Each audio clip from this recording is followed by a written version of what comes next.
Why does God let bad things happen? This is one of the most... Hang on, I'm about to sneeze. Maybe.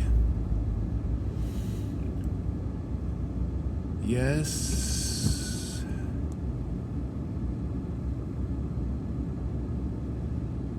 Anyway, why does God let God bad things happen? One of the most ancient questions Christians, quote unquote, Christians have struggled with forever. And just a couple of quick thoughts on that. I think the problem with the question and the problem with the answer. Set this here in a different spot. Sorry, you got a black screen. The problem with the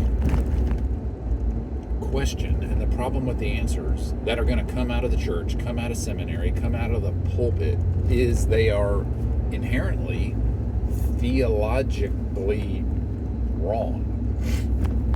Despite the Bible teaching that man has free will, despite the Bible teaching that Satan also has free will and is roaming around screwing things up, for some reason when preachers get in the pulpit, all they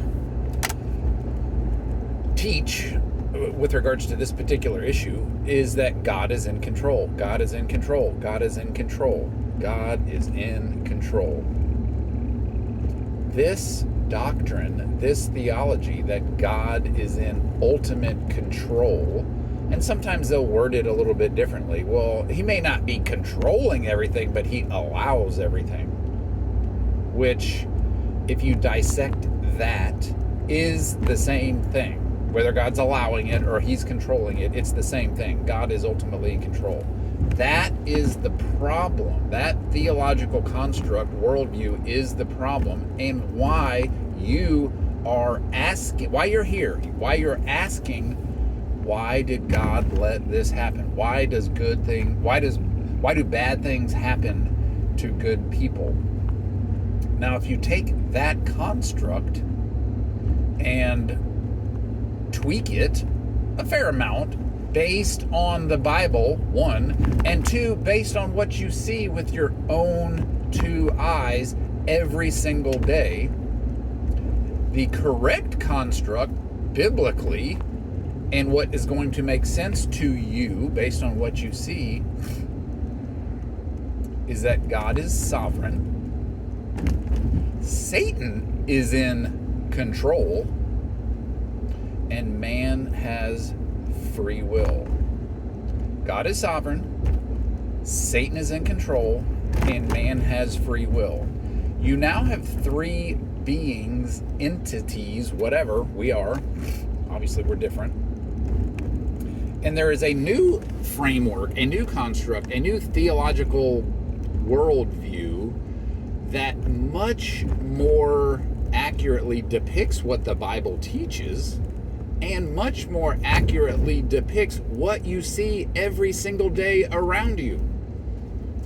There is so much bad stuff in your house, at your workplace, in your body. And if you don't lay all of that bad stuff at God's feet and ask him, why did you do that? Why did you allow that? But rather you lay that at, how about your own feet? The choices you make matter. Duh. Yes, the choices you make matter. That's called free will. That's called sowing and reaping, another biblical tenet. So when you get sick, how about you take some of the responsibility because of the garbage you've been eating and the fact that you don't exercise? One. And two, the fact that Satan, who is in control, is doing everything possible to make us sick. He's influencing big pharma to make us sick. He's influencing big food to make us sick. He's influencing weather modification to make us sick. And it goes on and on and on and on. That's not God allowing you, or worse, God controlling you to get sick. So I think that's the heart, that's the crux of the answer to why is God allowing this. He's not. So I'm about done. I think you can chew on that a little bit, but one other thought. So I said God is sovereign. I think as a Christian, we understand that and believe that. Yes, God is sovereign. And I am making a significant distinction between sovereignty and control, as you probably understand right now. So what does sovereignty even mean then, if it's not control? And hang on, I'm backing up, so my brain's in two different spots right now. Yes, I'm driving with a hands-free headset. Sovereignty. There is a humongous distinction between sovereignty and control. God created everything. Period. Full stop. However, in his ultimate sovereignty, he created a system. He created the system. And in that system that he created, he self-limited himself. Got it? Yes, he's sovereign, but he chose to create a system that limited himself. Why? Because he wanted to create a system where man, his creation, had free will. And so if he wanted us to have free will inherently, he had to limit what he does, because if he was unlimited and he did whatever he wanted, he changed circumstances, he did everything, he was in control of everything, then man's free will would be non-existent. It wouldn't work. It would be constantly being overridden by God's free will. He knew that. So he built a system and he placed limits on himself. Did that impact or affect his sovereignty? No. Did it impact and affect his control? 100% yes. And Satan, i.e. Lucifer, and the other bad angels, the fallen angels, the watchers, they also have and had free will. They're down here operating in their free will. We're down here operating in our free will, and the whole system is a hot mess. Last thought. God gave it in the Garden of Eden. Yes, that is true. Sure, there might be a little bit of symbolism or allegory, but God created man. We did not evolve. So, Garden of Eden, Adam and Eve. He gave us dominion. Dominion, new word. Similar to control. We, in our ignorance, naivete, stupidity, took that free will and gave it away. Accidentally, tricked, lied, whatever. Satan tricked Adam and Eve somehow. Whether you believe this or that doesn't really matter. There was some type of trap or trick, manipulation, lie, whatever. And Adam and Eve legally gave their free will, gave their dominion, not their free will, they gave their dominion, their God-given dominion, over to Satan, to Lucifer, legally.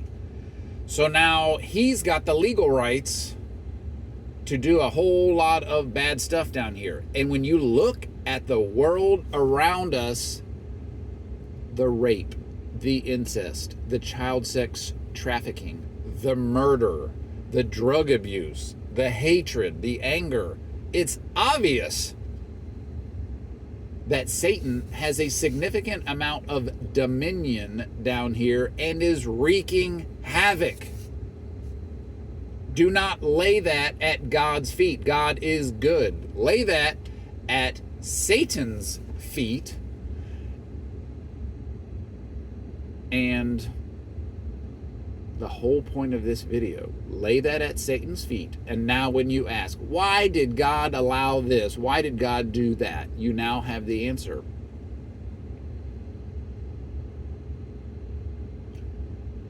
God is sovereign. Satan is in control. Man has free will. And this world, this life, is a soup playing out, a live action chess match of those three entities, indistinguishably interacting, not indistinguishably, but if you look at if you look at one particular event, why did my grandma die? Why did my son or daughter get cancer? Whatever. Why did I not get into med school? And you try to place that singular event onto one of the entities we're talking about, God, Satan, and myself. You can't do that. That's what I mean by indistinguishable. So, I'd love to get your thoughts, rebuttals in the comments. Be blessed.